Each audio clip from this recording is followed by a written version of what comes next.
It is a Confession Tuesday. Local life coach Rebeccah Silence is in studio. Good morning. Good morning. Okay, so talk to me. Number one, before we get into the Confession Tuesday stuff, how did you had surgery last week? I did. How did everything go? Asking. I am doing phenomenally well.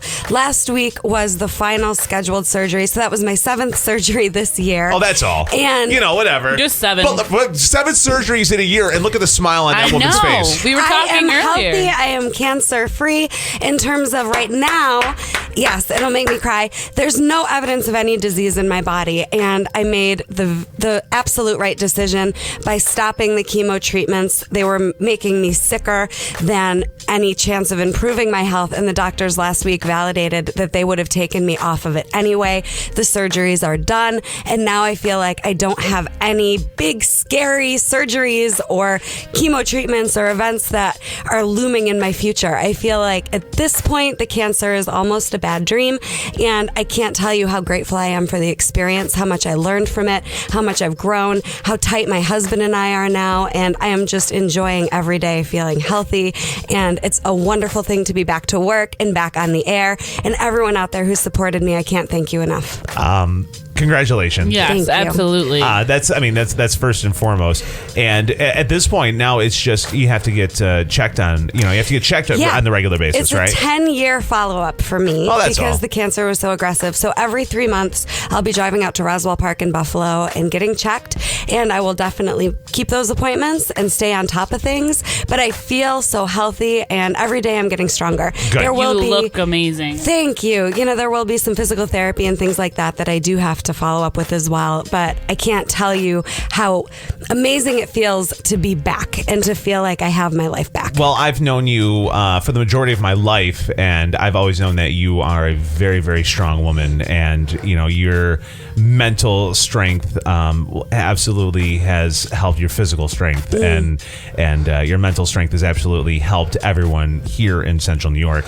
So with that being said, and this actually parlays to what I wanted to talk about today, it is National Domestic Violence Awareness Month. Obviously, there's been a lot of attention about breast cancer awareness, which is the same month. But domestic violence is absolutely unfortunately, there are stories that hit home right here in Central New York that made national headlines, and it's more common than most people let on because people are embarrassed and scared and whatnot. And I'm not telling tales out of school. You've said yourself that you have been a victim in the past. So if someone is listening right now, at this point, I think it's sad that some people may not even realize that they are a victim because it's so normal because it's day-to-day life for them.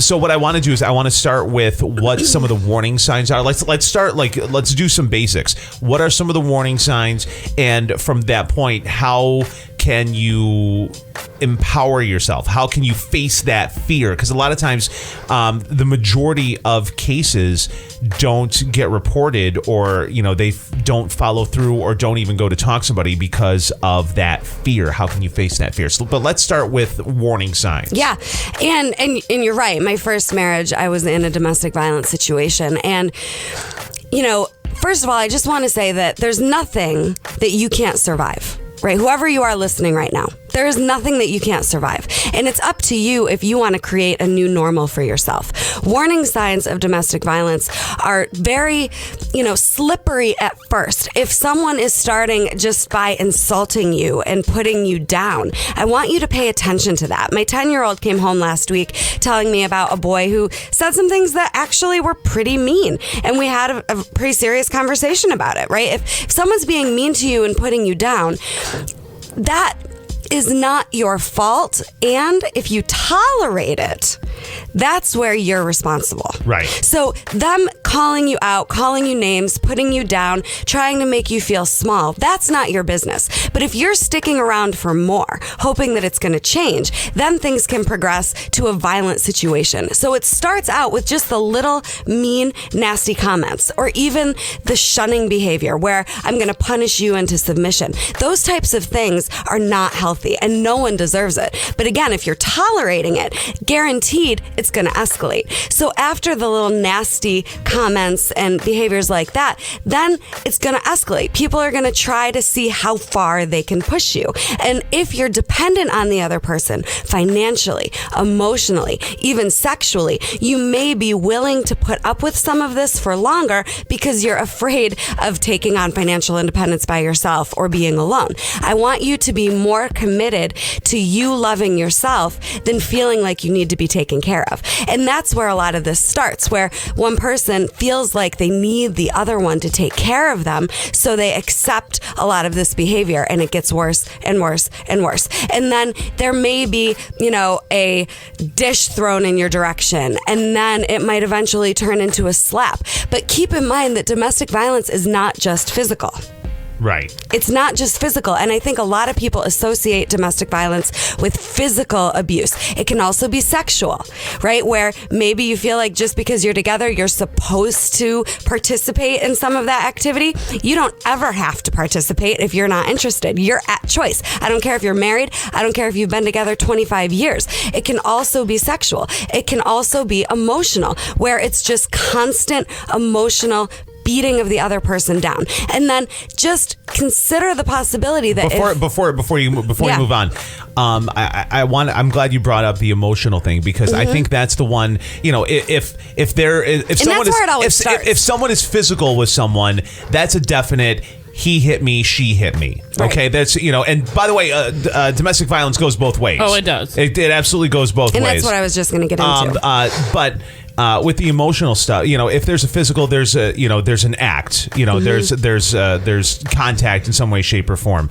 The sexual, we know what that is, but the emotional, I think, has that gray area where some people may not know, is it not? So can we get into that a little bit? Absolutely. So emotional and mental abuse, okay, I would encourage everyone out there to Google it. Just Google mental abuse and see what comes up. But I'll just say from my experience what the signs of mental abuse are. It's when someone is emotionally beating you up, calling you names, putting you down, saying things like, you're never going to do better than me, you need me, who do you think you are? Even all of that is the beginning to mental abuse. If they're threatening you in any way with their words, and when it feels like a gut punch, when it feels like a slap across your face, even if it's just words. I want you to pay attention to that. And again, why are you tolerating it?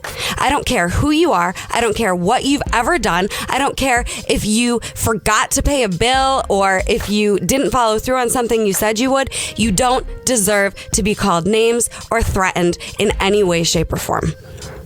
So now that we've kind of, laid the groundwork, okay, this is what this is.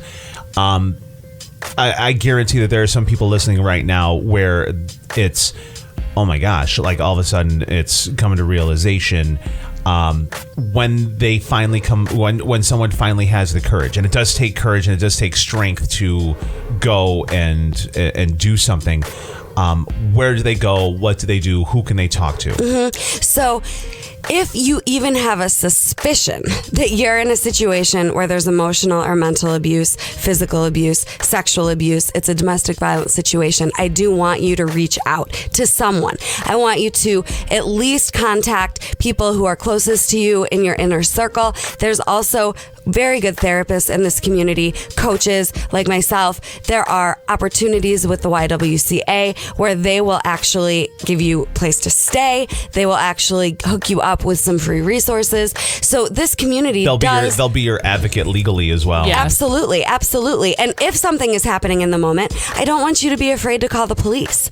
Don't be afraid to give this situation a voice. If you won't speak up and stand up for yourself, the situation will only get worse. And So you don't have to believe me. Check that out for yourself. But if you're not willing to do something about this, then you're giving this person permission to continue the abuse cycle. And you have a responsibility to yourself to own your own worth. And especially if there's kids involved. The thing about domestic violence is I can almost guarantee that people who are in domestic violence situations were in households as children where there was a domestic violence situation. They saw it. It was normal in their childhood. They're repeating history. And the cycle continues generation after generation until someone's brave enough to say, hey, nobody in my family system deserves to be abused. I'm going to have to stop with me. If what I was about to say is, especially if there are children involved, you're teaching them what is acceptable, for them in their future. So if you don't want that for your children, take a stand now. Yeah, and even if your motivation is your children in the beginning, I give you just so much credit. That's brave. When I first started the work, it was because I was in a domestic violence situation and I didn't want that to ever repeat for my daughter. I wanted something more for her. I didn't know how to create more, but I found coaches. I did a lot of personal growth work and seminars, and it was 2 years of coaching every single week with my coach until I felt like, all right, I will never accept being treated with disrespect ever again.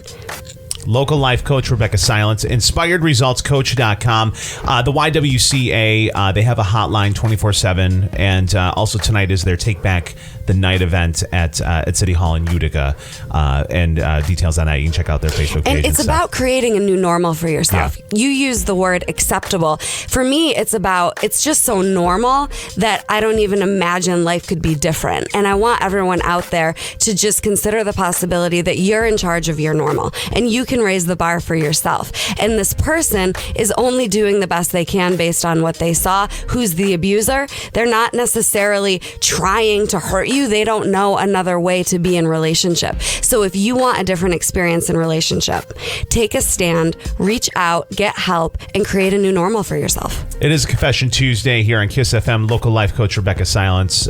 Thank you so much. Thank you. We'll see you next week. Yeah, thank you. We're going to break, come back. Big Poppa Banna on KISS FM.